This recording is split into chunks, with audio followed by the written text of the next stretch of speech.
The Marvel Cinematic Universe has been expanding ever since 2008's Iron Man. Tony Stark's origin story built the groundwork for the MCU as we know it today, and fans have continued to receive a steady stream of cool, new superhero movies. And with Disney Plus now in the mix, a host of MCU-themed TV shows is entering the fray. In the 2000s and 2010s, when foodie culture in all of its forms reached such a fever pitch that the Food Network was churning out bonafide stars with great regularity, Guy Fieri, Paula Deen, Garten, and Rachael Ray among them, a pair of married, extremely likable and engaging barbecue restaurant entrepreneurs from Tennessee named Pat and Gina Neely were all over the channel. After its premiere in 2008, Down Home with the Neelys instantly became one of the most watched shows in Food Network's weekend block of cooking programming, not to mention one of the highest-rated debuts in network history, via Jet. It was easy to see why. The Neelys demystified comfort food, southern food classics, and top-notch barbecue, showing millions of viewers at home how to do it themselves, all while projecting an aura of fun and wedded bliss.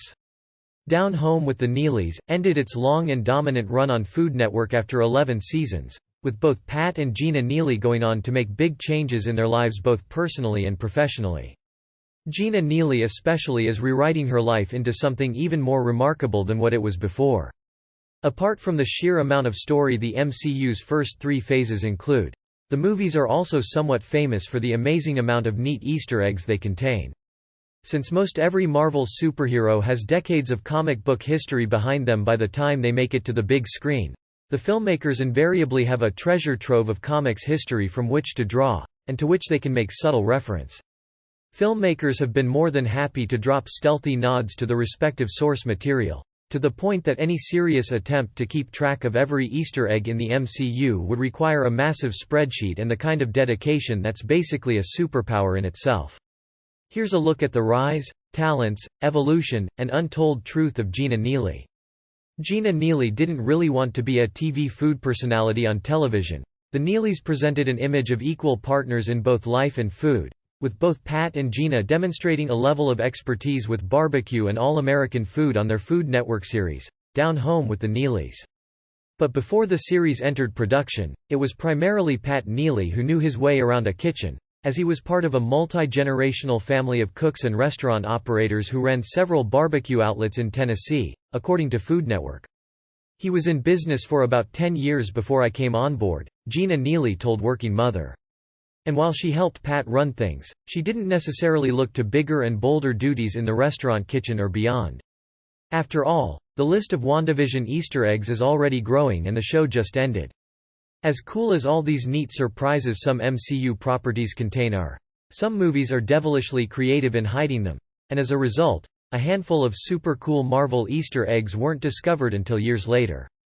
Obadiah Stane's musical Foreshadowing in Ironman was the movie that made the MCU possible, so it makes sense that it featured some of those cool Easter eggs for which the mega franchise is so famous. I never wanted to be a TV chef, Gina Neely told People. The hidden details in Ironman are many, but that doesn't mean they were all easy to find. In fact, according to Digital Spy, one particular Easter egg took fans a good decade to discover. I was a branch manager at a bank. Even when she did actually become a chef on the small screen, Gina Neely still wasn't interested in that life and was uncomfortable with the implications of being on TV. Iron Man's villain, Obadiah Stane, Jeff Bridges, starts out as a fairly jovial presence, who's propelled forward by Bridges' affable dude charisma that even manages to shine through Stane's immaculate suits and chrome dome. The reality, of course, is much different, as Stark Industries' second-in-command is actually responsible for Tony Stark's, Robert Downey Jr., kidnapping by the Ten Rings terrorist organization, and he eventually dons the hulking Ironmonger armor to give Tony his first taste of supervillain combat. In 2018, Reddit user Hello to Horse noticed that Stane actually foreshadows his true intentions fairly early on in the movie, by sitting behind a grand piano and playing a nice piano tune. The thing is, the ditty isn't quite as unassuming as you'd expect. The man behind the composition is actually Antonio Salieri, a 18th-century composer who some people believe killed the legendary Wolfgang Amadeus Mozart. I would cocoon myself and cry before shooting episodes, she told People. The affection on Down Home was exaggerated. The Neelys were couple goals for many viewers who witnessed them cooking in the kitchen together. In reality, this probably didn't happen, but this version, as told in the popular 1984 movie, Amadeus, does mirror Stane's Iron Man arc eerily well. The two were almost constantly kissing, hugging, and snuggling one another amidst all the smoked pork and spice blends. As it turns out, that wasn't all genuine, or at least it was a little bit forced for the sake of the cameras.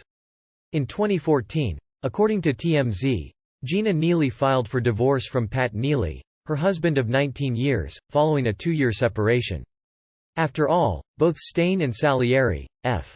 That means that during the final seasons of Down Home with the Neelys, the couple that looked so perfect on TV were no longer a couple at all.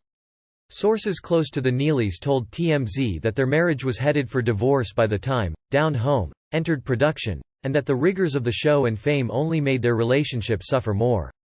"I was going to divorce Pat prior to the show," Neely told People. Murray Abraham, are older, less brilliant talents who envy the prestige of younger, celebrated geniuses, and eventually start plotting their respective downfalls. Guardians of the Galaxy still guards major secrets. James Gunn's Guardians of the Galaxy Volume 1 is a treasure trove of hidden references, and, for years, the director has guarded them so jealously that he even refused to reveal a major Easter egg to star Chris Pratt. "And then all of a sudden the train jumped on the track and I had to hold on for my life." Gina Neely divorced Pat Neely and never looked back. Gina Neely later told OWN's, "Where Are They Now?" that she realized her marriage was beyond repair in the early years of Down Home with the Neelys. "He felt like we didn't spend enough time together. Though the movie came out in 2014, there may still be secrets just waiting to be discovered. I felt like we did and we needed a little space," she said, via People. Still, the Neelys tried to save their relationship, attending therapy together about a dozen times before Gina Neely realized she was done. "I tried to leave 5 times and I just didn't have the strength, but the 5th time I held on to that." Gunn has teased for years that a massive discovery has gone unnoticed, and may very well still be, though in April 2020, the director did admit that a large part of the final major Guardians of the Galaxy Easter egg had been discovered. Some think that it might hint that Peter Quill's Pratt mother, Meredith, Laura Haddock, is actually a cosmic force known as Eternity. The jury is still out on whether that's actually the case, but fans have certainly received their money's worth of Easter eggs from the movie. In 2018, 4 years after Guardians of the Galaxy Vol. It became necessary for me to find my path. That split was at least a very clean one, by all accounts. One came out. Gunn confirmed a hitherto undiscovered Easter egg, in which Stan Lee's cameo scene subtly features Lee's famous catchphrase, "Excelsior," written in Skrull language. As recently as February 2021, the director took to Twitter to shoot down a theory that an image of Peter's father, Ego, Kurt Russell, was hiding in Meredith's brain scans, and casually revealed that the brain scans originally contained another Easter egg, which may or may not be in the final cut. And so the hunt continues. Doctor Strange's stealthy Groundhog Day reference on February 2, 2018. Doctor Strange director Scott Derrickson was a happy man. As he revealed on Twitter, someone had finally managed to uncover an Easter egg that was evidently quite dear to him. "I've waited 2 years for somebody to notice this," Derrickson wrote as he retweeted the discovery. Twitter user @TimDLeiden noticed the Easter egg, which reveals that one of the most dramatic events of the movie happens on a very particular date.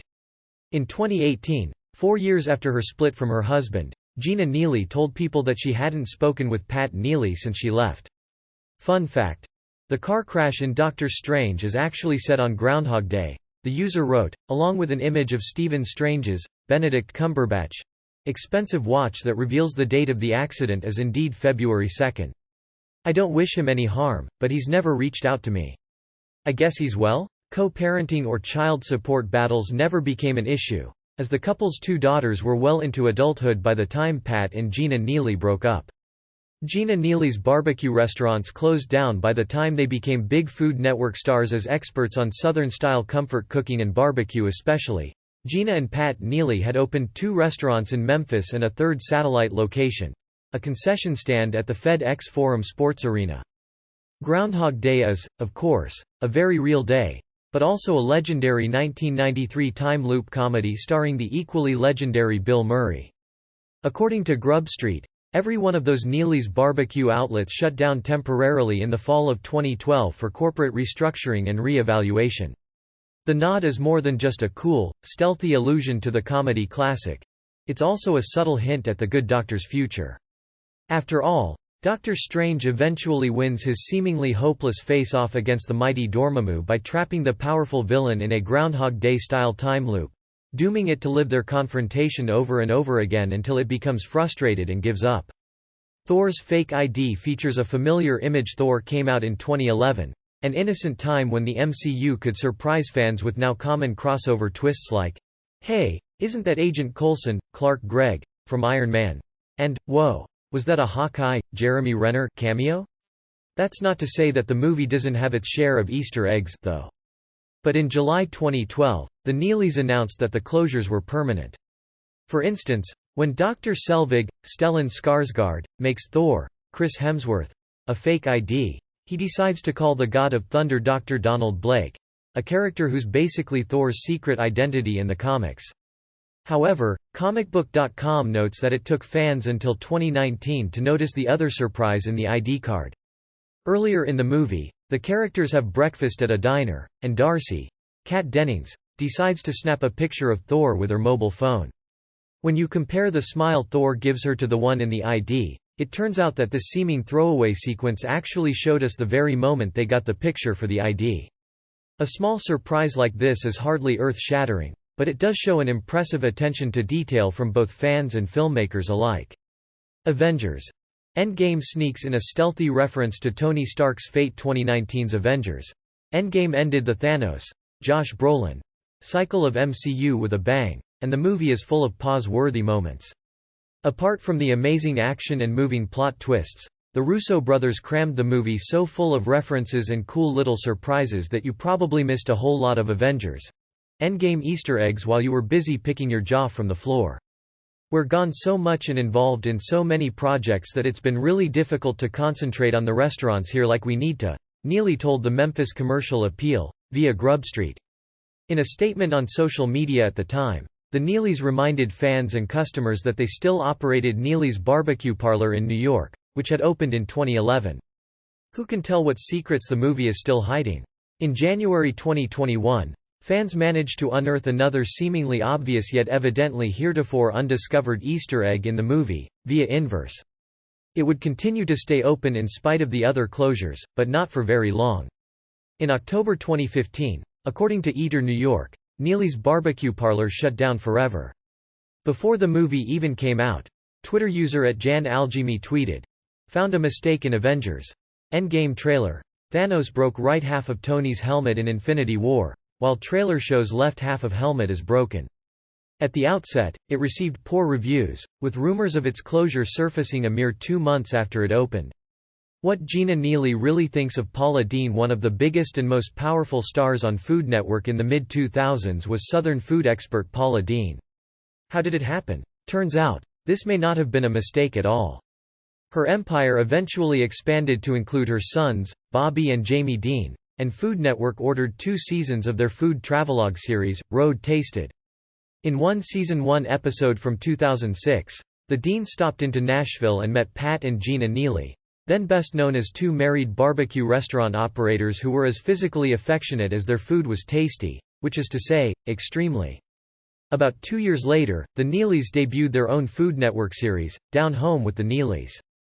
In 2013, when past racially insensitive remarks made by Deen came to light, Gina and Pat Neely tried to distance themselves. "We were shocked and saddened to learn of the comments from Paula Deen.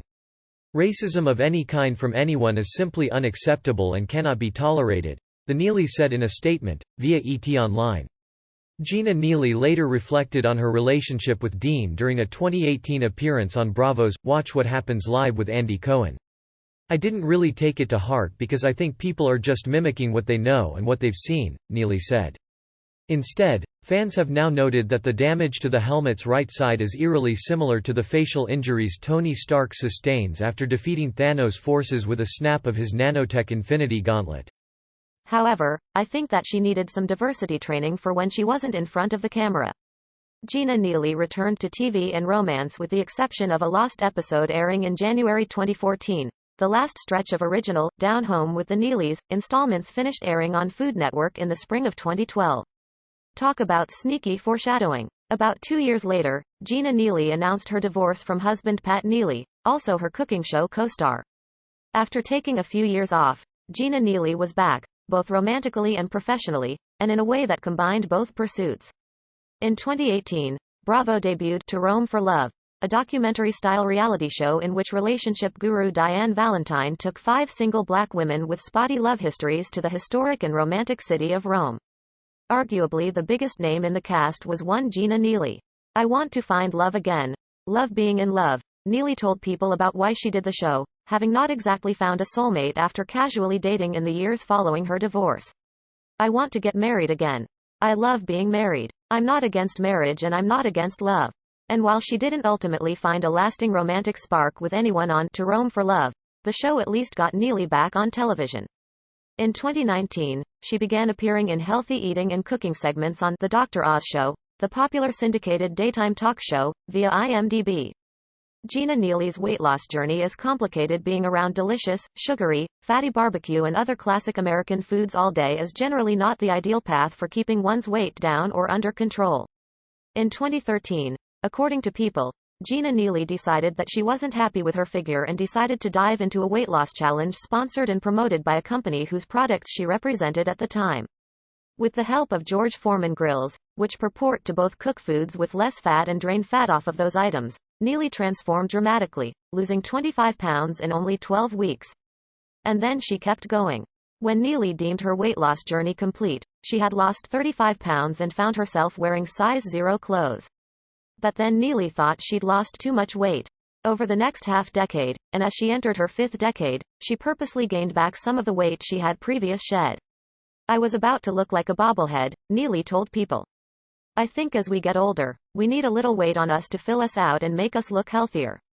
A major element of Neely's new regimen was how the comfort food icon changed the way she cooked and ate. "I made healthier food with ingredients that are still tasty but good for you. Food that's light and fun," she said.